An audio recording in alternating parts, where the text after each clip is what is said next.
Nous quittons la poussière des bombes, le rouge du sang, les larmes des familles gazaouis en deuil, la colère qui bat le pavé à Jérusalem et les otages retenus par le Hamas pour nous éclipser dans la tranquillité et l'infini du ciel, le ciel où devrait briller ce mois-ci une étoile pas comme les autres puisqu'elle ne montre le bout de son nez qu'une fois tous les 80 ans. Son petit nom c'est TCRB, peut-être que mon interlocuteur va me préciser ça, comme T Coronae Borealis, c'est mignon. On la connaît depuis le XIIIe siècle, les astronomes l'attendent avec impatience. Salut Olivier. Salut Ludo. Bienvenue chez toi, on est très heureux de te retrouver, Olivier Lascar, rédacteur en chef chez nos éminents collègues de la rédaction de Science et Avenir. Olivier, on te doit une enquête sur Elon Musk, l'homme qui défie la science, ainsi qu'Abyss, l'ultime frontière, où tu emmènes ton lecteur dans le mystère des grands fonds, où rôdent trésors et menaces, deux ouvrages qu'on vous recommande chaleureusement, et qui sont tous les deux parus aux éditions Alysieux. Qu'est-ce que c'est que cette mystérieuse étoile, Olivier ? Alors écoute, je dirais que c'est plus un phénomène qu'une étoile. TCRB, tu l'as très bien dit. On dit TCRB ou TCRB On peut dire TCRB. Dans la langue des astronomes, on dit plutôt TCRB. Ouais, c'est l'acronyme qui correspond au nom latin de cette étoile. Alors, ça implique deux étoiles en fait. Il y a deux étoiles qui sont dans le coup. Deux étoiles qui sont à des niveaux de vie différents, mais quand même en fin de vie, l'une et l'autre. Il y en a une, on appelle ça une naine blanche, celle qui est vraiment au bout du rouleau, si je puis dire. Et l'autre, c'est une géante rouge. Et les deux forment une sorte de duo, de danse mortelle, qui se traduit par ce phénomène lumineux qui, effectivement, n'intervient qu'une fois tous les 80 ans. Et ce coup-ci, c'est maintenant, quoi. Le changement, c'est maintenant. L'éclairement, c'est maintenant. Ça va se passer vraisemblablement en 2024. Parce qu'on n'est pas trop sûr, c'est ça ? Non, c'est une histoire de statistique. C'est de la stat. Voilà, il y a 65% de chance, c'est ça, pour que ça se réalise ? Pour que ça se réalise dans une période qui va de janvier à août et avec un pic qui serait plutôt le mois d'avril. Donc c'est pourquoi le journaliste de Science et Avenir, Fabrice Nico, a fait ce papier qui est dans le dernier Science et Avenir et aussi sur le site web de Science et Avenir, qui explique les conditions de création, de survenue de TCRB. Alors on pourra la voir quand, donc, cette étoile ? Si ça se réalise, donc. Alors si ça se réalise, ça sera visible à l'œil nu, plutôt en début de nuit, dans l'hémisphère nord, donc ça veut dire nous on peut la voir. Il faut s'orienter vers l'est. Et ça va se passer dans une constellation, la constellation de la couronne boréale. Et normalement, cette étoile, elle est invisible à l'œil nu. Et ce qui va se passer, c'est que la lumière va apparaître, fiat lux, quoi. Cette étoile, on la connaît depuis longtemps, je crois. Oui, effectivement, tu parlais du XIIIe siècle. C'est ça, c'était déjà chez des moines, je crois. Ouais, c'est un moine allemand qui en avait fait la recension au XIIIe siècle. C'est ce qui a été découvert par le scientifique qui l'a étudié et dont l'étude donne l'objet de ce papier dans Science et Avenir. Et il faut imaginer qu'avant le 19e siècle, il n'y avait pas la pollution lumineuse qu'on connaît aujourd'hui. Donc la disparition et l'apparition d'une étoile, ça passait pas inaperçu, surtout pour des hommes de savoir qui étaient les moines de cette époque. Donc ça a été consigné dans un document et le scientifique d'aujourd'hui a retrouvé cette récurrence. Parce que avant cela, plus récemment, on savait que cette étoile, elle faisait des va-et-vient comme ça, tous les 80 ans à peu près, puisque la dernière observation datait de 1946. Et précédemment, ça avait été observé 80 ans avant. Parce que c'est un phénomène qui est cyclique. Il y a cette lumière qui apparaît comme ça, tous les 80 ans, parce que ça correspond à un phénomène physique qui n'est pas encore parfaitement connu, mais dont les conditions se font autour d'un scénario qu'on peut quand même raconter, qui peut s'expliquer. Tu dis que ce qui n'est pas connu, c'est quoi ? C'est la manière dont elle produit la lumière ? Non, c'est la mécanique précise de ce duo entre ces deux étoiles. Parce que ce qui se passe, c'est une décharge d'énergie qui se traduit par l'utilisation d'une certaine quantité de la matière de la naine blanche, puisque je parlais de ces deux étoiles. Or, cette décharge de matière devrait faire que l'interaction gravitationnelle entre les deux étoiles diminue. Et donc qu'elles s'éloignent. Il faut que tu expliques à nos viewers ce que c'est que l'interaction gravitationnelle. C'est le rapport entre le rapport de rapprochement, on va dire, qui lie les deux étoiles. Le destin d'une étoile est lié à sa masse. Et on a donc deux étoiles qui ont des masses respectives. En raison de ces masses, elles s'attirent. Elles sont à une certaine distance l'une de l'autre. Et l'émission de la lumière, ça correspond à une perte en masse, parce que l'émission de cette lumière, ça correspond à une décharge d'énergie. L'énergie et la masse sont reliées selon la fameuse formule d'Einstein, E égale mc2. Et donc la perte de masse d'une de ces étoiles devrait se traduire par un relâchement de leur étreinte. Or, ce n'est pas ce qui semble se passer, parce qu'on a plutôt l'impression qu'elles se rapprochent.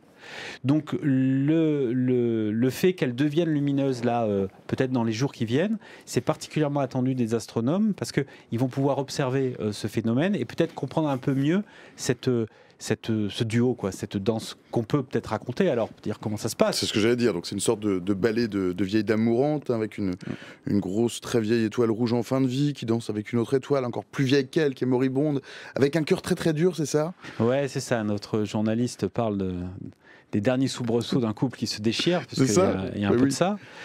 Je reprends un petit peu la description des deux. Il y a les très grosse, la géante rouge, qui est composée d'hydrogène. Et en face d'elle, il y a la naine blanche, qui a plutôt un cœur de carbone très dense. Elle est très ramassée sur elle-même. Or, ce qui se passe, c'est que la partie superficielle, périphérique de la géante rouge, elle est assez éloignée de son centre, parce que c'est une étoile qui est très dilatée. Et finalement, l'hydrogène qui compose cette partie périphérique, superficielle, elle est davantage proche de la naine blanche. Donc cette matière est attirée par la naine blanche. Ce qui fait que la naine blanche se recouvre petit à petit comme une boule de colle qui se recouvrerait de feuilles mortes quand on la fait rouler sur un sol. Comme une boule de neige ? Comme une boule de neige qui se constitue, qui grossit, exactement, oui, t'as raison, c'est beaucoup plus simple comme ça, comme une boule de neige. Et cette boule de neige, elle se remplit comme pendant 80 ans. Mais au bout d'un moment, il arrive une position seuil où toute la matière, tout l'hydrogène qui s'est comme ça constitué façon boule de neige autour de la naine blanche, ça devient trop, quoi. Ça crée une masse telle que la pression autour de la naine blanche devient trop importante, et il y a ce phénomène d'explosion qui correspond, alors les scientifiques ont chiffré ça à peu près 1/100 millième de la masse de la naine blanche qui disparaît dans l'explosion, et ça provoque ce flash de lumière. Enfin, ce flash, c'est plus qu'un flash, parce que c'est une lumière qui va durer pendant quelques jours. C'est une nova, donc, c'est ça ? On appelle ça une nova. Le nova... Qu'est-ce que c'est Alors, on dit le nova, là, on dit une nova ? Ouais, on dit une nova. Et cette nova, alors par abus de langage, on aurait tendance à dire que c'est une étoile. Non, c'est le phénomène. C'est le phénomène qui implique deux étoiles. Et cette nova, c'est cette émission de lumière qui est périodique, ça peut dépendre des circonstances, des étoiles qu'on va observer. Là, c'est tous les 80 ans. Ça pourrait être à un rythme différent. Et c'est vrai que la nova, alors c'est un terme qui est très utilisé, il y a une radio qui s'appelle Nova, je crois. Le grand mix. Voilà. Et on est plus habitué quand même en astronomie à parler de supernova, parce que la nova... La nova, c'est pas pareil qu'une supernova. La nova, parce que dans le papier, il y avait 3 mots. Il y avait nova, supernova et kilonova même. Ouais. La nova, c'est une supernova qui n'a pas encore réussi dans la vie, quoi. C'est ça, c'est une petite... C'est une apprentie... C'est une apprentie. Et puis, elle a le temps, parce que la nova, elle va se reproduire cycliquement. Tandis que la supernova, une fois que c'est fait, c'est fini. C'est vraiment le gasp, le râle final, quoi, de la... Et alors après, elle devient quoi ? Qu'est-ce qu'elle devient, cette supernova ? Alors, ce phénomène, donc. Ouais, sauf erreur de ma part, elle devient une étoile à neutrons, qui est la dernière forme, la dernière expression de l'étoile en fin de vie. mais il est possible que je me trompe. Peut-être que nos Twitchers les Chers plus, viewers, si vous avez quelque chose à dire, je viens de dire Olivier Lascar, allez-y. Hein. Pourront m'allumer là-dessus. Et qu'est-ce que j'allais dire? Et la kilonova? Alors la kilonova, c'est un phénomène faire encore du lexique, plus... parce que j'ai découvert plein de mots dans cet article, c'est un phénomène encore plus extrême. Ce qui se passe dans un phénomène comme celui-là, c'est la fusion des éléments qui constituent l'étoile. La fusion, elle se traduit par la création d'atomes, en fait. La fusion, c'est une création d'atomes. Et c'est des atomes qui sont de plus en plus lourds et de plus en plus... C'est des forges à atomes, c'est ça? C'est pour ça qu'on dit que c'est une forge à atomes. La nova, par exemple, se caractérise notamment par la formation d'atomes de lithium, qui sont des atomes entre guillemets fragiles, je crois que c'est le terme qu'utilise Fabrice Nico dans son article, et qui, dans d'autres circonstances, dans la supernova, ne pourraient pas demeurer parce qu'ils seraient eux-mêmes fusionnés pour donner autre chose. Donc la kilonova, elle va donner les atomes les plus lourds possibles dans ce registre-là, quoi. Il y a Kyle qui nous dit c'est grâce aux supernovas qu'on a les éléments les plus lourds que le fer. Voilà, c'est ça. Oui, absolument. Pour quelle raison? Absolument. On a pensé aussi que l'or, par exemple, l'or qu'on trouve sur Terre, et qui fait les bijoux. L'or des bijoux et des lingots. C'est un peu troublant de penser que peut-être ils ont été générés par des supernovas. Alors bon, c'est une théorie qui n'est pas adoptée par tous. Il y a peut-être un point intéressant aussi, Ludo, à dire, c'est que c'est pas à la porte à côté, hein, ça se passe pas à côté. Ça se passe où alors? Ça se passe très très loin. Ça se passe. Donc on l'a dit, c'est dans la constellation de la couronne boréale. Mais c'est à peu près à, si je me souviens bien, c'est 2600 années-lumière. 2600 années-lumière. Ça fait très très loin, ça. On peut pas y aller. Très loin. Ça fait très très loin. Ça fait très très loin dans le temps. Parce que 2600 années-lumière, ça veut dire que ce phénomène, il s'est passé il y a 2600 ans. Donc c'est assez c'est toujours comme ça avec l'astronomie. Et qu'il n'y a plus de réalité telle qu'on la connaîtrait. C'est-à-dire que il y a quelqu'un qui dit 2600 années-lumière, c'est à côté quand même. Bon, non, c'est un peu loin quand même. Bon, oui, voilà. Après, notre internaute a... Tout est en raison de point de vue, comme dit Obi-Wan Kenobi. Tout à fait. Là, c'est quand même vertigineux de se dire qu'on va peut-être, les plus accros d'entre nous vont être au taquet pendant les jours qui viennent à essayer de voir se passer un phénomène qui en fait a eu lieu il y a 2600 ans. Bon, c'est parce que la lumière, c'est des distances tellement importantes, il lui faut le temps de faire cette traversée, quoi, jusqu'à nous. Il y a un terme aussi que j'ai découvert, alors tu n'es pas un dictionnaire, hein, si tu sais pas, c'était dans le papier de ton confrère, parce que j'ai appris plein de trucs, je vous conseille vraiment de lire Sciences et Avenir, c'est très bien Sciences et Avenir, il n'y a que des gens intelligents qui écrivent dedans. C'est la masse critique de Chandra-Sekhar, qu'est-ce que c'est que ça? Oui, alors la masse critique, cette masse critique, quand on dit masse critique, c'est forcément celle-là, c'est la masse critique de Chandra-Sekhar? Non, en l'occurrence, c'est celle à partir de laquelle, c'est quand je te racontais, enfin c'est toi qui as utilisé cette image à bon escient là, de la boule de neige, donc de l'agrégation de matière autour du noyau central en quelque sorte de l'étoile. Et la masse critique, c'est la masse à partir de laquelle la pression et la température accumulés sont tellement importants que ça déclenche le phénomène qui est celui de la nova et dans certains cas de la supernova. Parce qu'en fait, tu m'interrogeais là-dessus tout à l'heure, il y a deux types de supernova.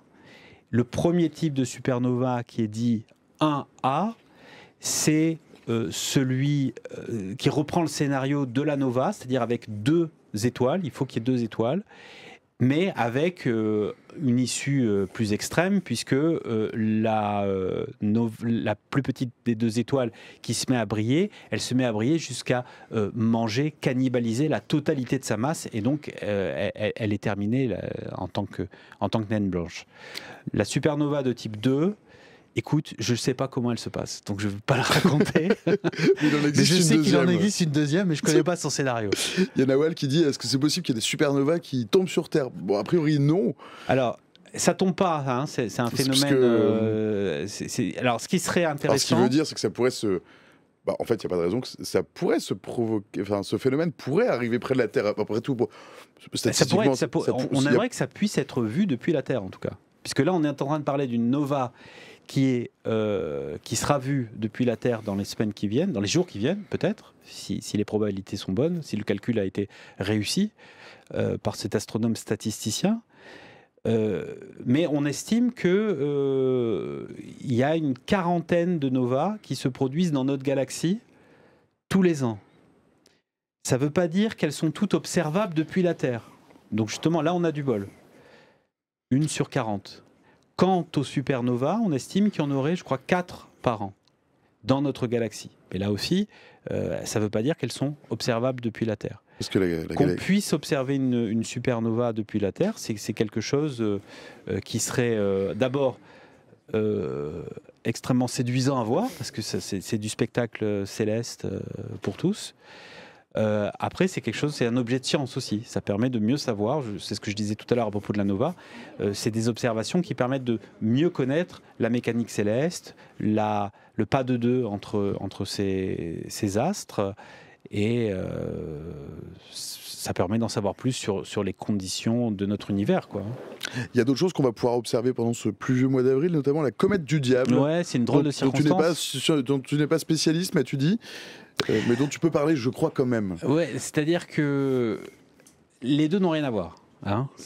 Mais les circonstances font que la comète dite du diable, elle peut être observée. Là, elle est observable depuis la Terre, à l'œil nu aussi.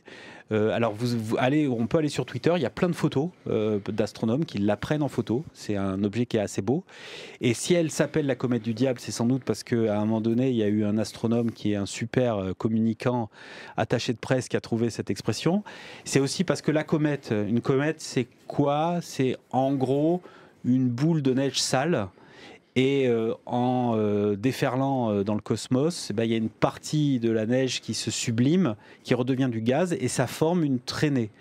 Et là, il se trouve que la traînée, elle semble dessiner 2 pointes, comme les cornes du diable. C'est pour ça qu'elle s'appelle comme ça.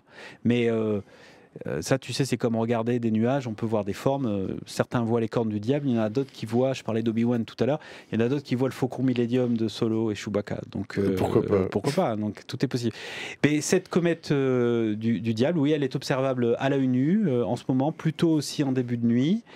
Et c'est aussi un spectacle 100%, comment dirais-je, elle ne tombera pas sur la tête, là. Ça, c'est plutôt sans danger. Astérix, ouais, c'est sans danger. Elle passe, je crois, à 130 millions de kilomètres de nous. Mais les choses étant ce qu'elles sont, c'est quand même observable et c'est un joli spectacle. Évidemment, il faut réussir à la choper. 19h20, passé de 9 secondes, c'est bientôt le moment de nous quitter. Qu'est-ce que nous avons à la une de Science et Avenir? Je te laisse présenter ce que nous avons à la une de Science et Avenir ce mois-ci. Alors le dossier, c'est sur l'insomnie, hein, c'est les dernières... Voilà, c'est ça, c'est celle-là la caméra. C'est les derniers médicaments et le témoignage d'un de nos journalistes insomniaques. On a un journaliste insomniaque et il a fait, c'est pas du gonzo journalisme, mais presque, puisqu'il a raconté ses pérégrinations pour trouver une solution et il semble l'avoir trouvé. Et il semble que ça va mieux. 19h20, passé de 41 secondes. Merci Olivier Lascar. Merci Ludo. Salut Olivier, merci pour tes lumières. Toujours sympa de venir vous voir. Reviens quand tu veux, ça sera avec un identique plaisir. Olivier Lascar, rédacteur en chef chez Science et Avenir, la recherche. À très bientôt pour de nouvelles aventures. Très loin sous la mer, très loin sous la terre. À vite, vite, vite Olivier.